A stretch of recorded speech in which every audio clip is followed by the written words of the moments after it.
August 24వ తారీఖు సామాన్య కాలంలో 20వ శనివారం. పునీత బర్తలోమెవు అపోస్తలుడు ఉత్సవము. మొదటి పట్టణము పునీత యోహాను గారు రాసిన దర్శన గ్రంథము 21వ అధ్యాయము 9 నుండి 14 వచనముల వరకు.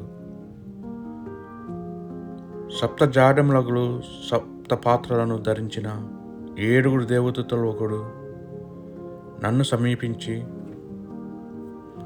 గొర్రెపిల్లకు భార్య అగుదునకు చెప్పుదును రమ్ము అని పిలిచెను. అంతరాత్మపూరితుడైన ఆ దేవదూత నన్ను ఒక మహోన్నత పర్వత శిఖరముకు చేర్చెను. దివ్యేంద్రుడు దేవుని నుండి దివ్యవైభవముతో వెలుగుచు అవతరించుచున్న పవిత్ర నగరముగు యెరూషలేమును నాకు అతడు చూపెను. ఒక అమూల్య రత్నము వలె, సూర్యకాంత మణి వలె, స్ఫటికటం వలె స్వచ్ఛముగా ఆ నగరము ప్రకాశించుచుండెను. ఆ నగరము చుట్టూ ఒక మహోన్నతమగు గోడ ఉండెను. ఆ గోడకు 12 ద్వారములు ఉండెను. ఆ 12 ద్వారములు 12 మంది దేవదూతల నిర్వహణలో ఉండెను. ఆ 12 ద్వారములపై ఇజ్రాయేలు ప్రజల 12 గోత్రములు పేర్లు వ్రాయబడి ఉండెను. తూర్పున 3, దక్షిణమున 3, ఉత్తరమున 3, పశ్చిమమున 3 ద్వారములుండెను. ఆ నగరపు గోడ 12 పునాదులపై నిర్మింపబడెను. వాటిపై గొర్రెపిల్ల 12 అపోస్తలుల నామములు లిఖించబడి ఉండెను.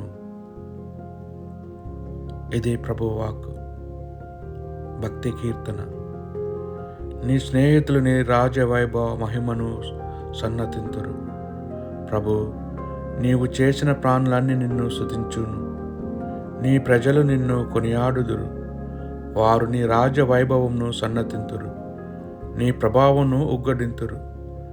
నీ స్నేహితులు నీ రాజవైభవ మహిమను సన్నతింతురు. దాని వలన నరులెల్లరూ నీ మహత్కార్యమును తెలుసుకొందురు. నీ రాజవైభవమును గుర్తింతురు.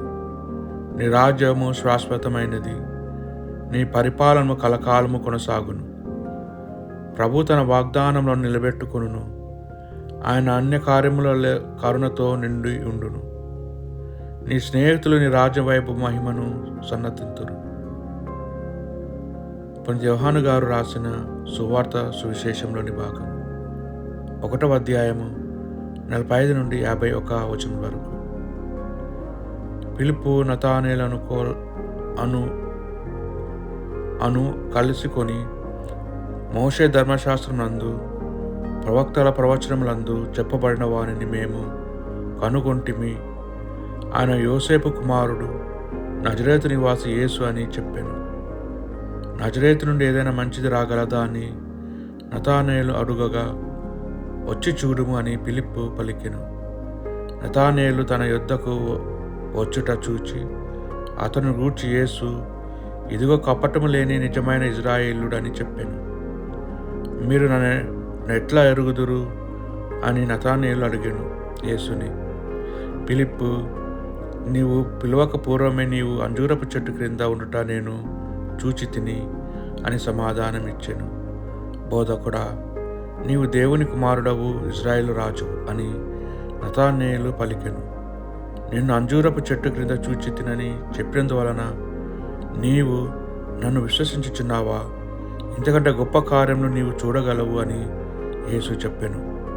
ఇంకను మీరు పరమండలము తెరవబడుట, దేవుని దూతలు మనుష్య కుమారునిపై అవరోహణము చేయుట చూచెదురని మీతో నిశ్చయముగా చెప్పుచున్నాను అని పలికెను. ఇది క్రీస్తు సువిశేషము.